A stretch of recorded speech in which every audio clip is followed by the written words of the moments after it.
Et comme promis, il est l'heure à présent du journal de l'économie. C'est avec vous, Karina Chabour. Bonjour. Bonjour Vincent. Et on commence ce journal avec ce camouflet pour la présidente argentine, Cristina Kirchner. Oui, dans la bataille qui oppose son gouvernement au principal groupe médiatique du pays, Clarín, la Cour suprême a finalement tranché cette nuit. La plus haute juridiction du pays a rejeté le recours exceptionnel du gouvernement destiné à faire appliquer sa loi antitrust sur les médias. Conséquence immédiate, l'empire médiatique Clarín, qui risquait d'être démantelé, apparaît comme le grand vainqueur. Les précisions d'Ashreen Verdian.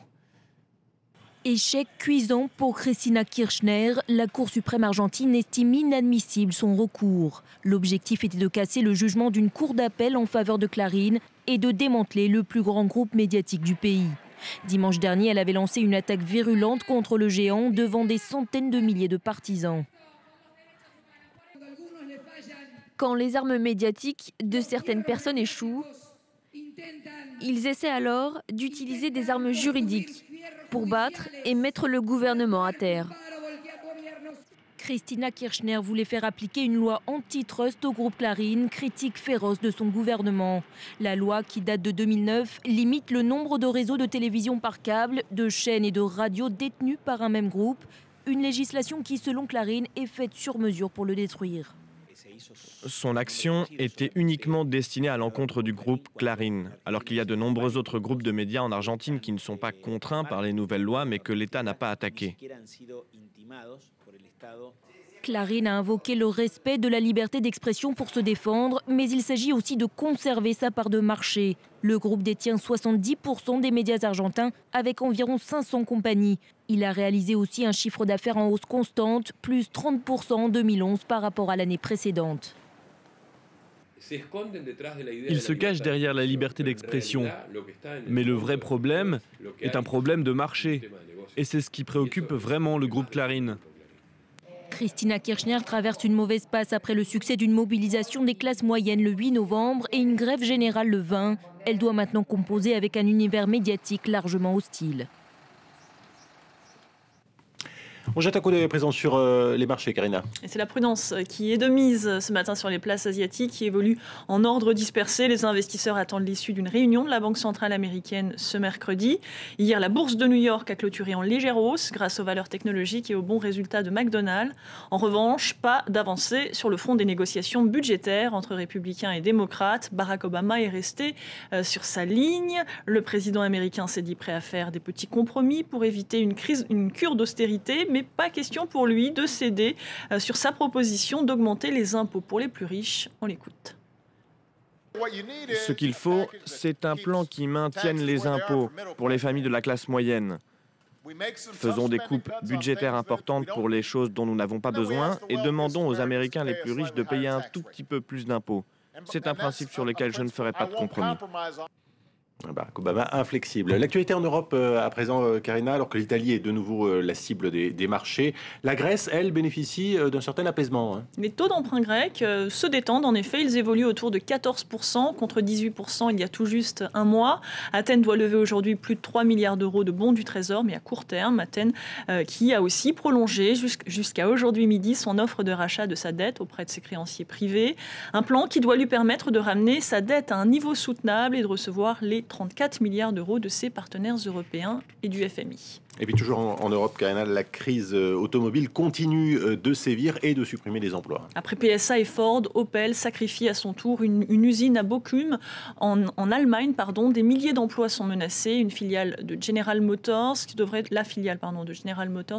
toutefois maintenir une activité logistique. Les précisions de Vanessa Tsanga. Ces employés d'Opel restent préoccupés.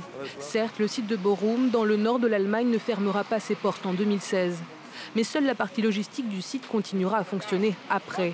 Un pôle qui ne compte que 430 salariés, alors que l'ensemble du site représente 3000 emplois.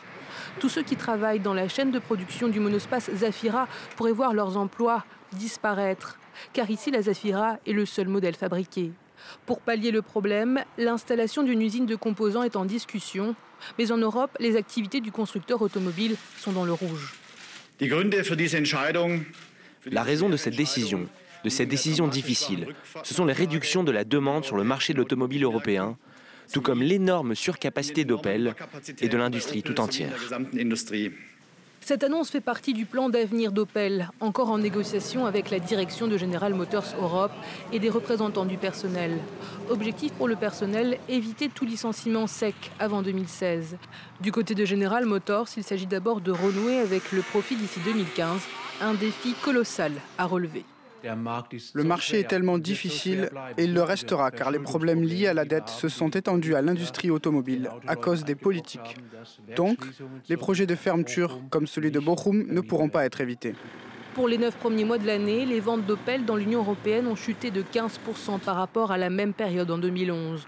Le constructeur automobile prévoit encore de perdre plus d'1,5 milliard de dollars dans la région cette année. L'actualité, le reste de l'actualité, en bref et en images. Deux banques britanniques à l'amende. Aux États-Unis, HSBC devra payer pas loin de 2 milliards de dollars pour mettre fin aux poursuites des autorités américaines. La banque qui était notamment accusée de complicité de blanchiment d'argent sale appartenant à des cartels de la drogue mexicains. Autre banque, Standard Chartered. Elle devra payer 327 millions de dollars pour avoir violé les sanctions américaines imposées à l'Iran et à la Birmanie. Les vols au départ et à l'arrivée de Hong Kong risquent d'être perturbés. Les stewards et hôtesses de l'air de Cathay Pacific engagent ce mardi une grève du zèle. Ils réclament des hausses de salaire et si leurs revendications n'aboutissent pas, le mouvement pourrait se durcir. En revanche, pas de grève pour Iberia. Les syndicats de la compagnie espagnole ont décidé d'annuler les 6 jours de grève prévus avant Noël. Mais le désaccord sur le plan d'économie et les suppressions d'emplois reste total. Iberia prévoit de supprimer 4500 emplois, près d'un quart de sa main d'œuvre.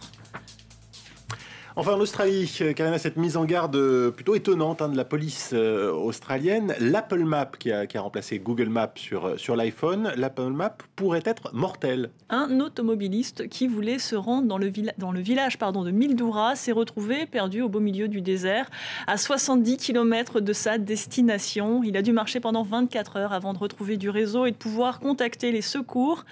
4 autres cas identiques ont été signalés. Or, lorsqu'on sait que la température peut monter jusqu'à 45 degrés dans la région, on peut dire que ces 5 personnes ont eu de la chance. Oui, surtout que l'iPhone n'est pas équipé de climatiseur.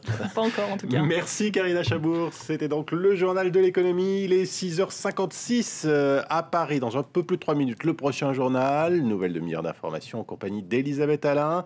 Paris Direct continue donc. Restez avec nous sur France 24.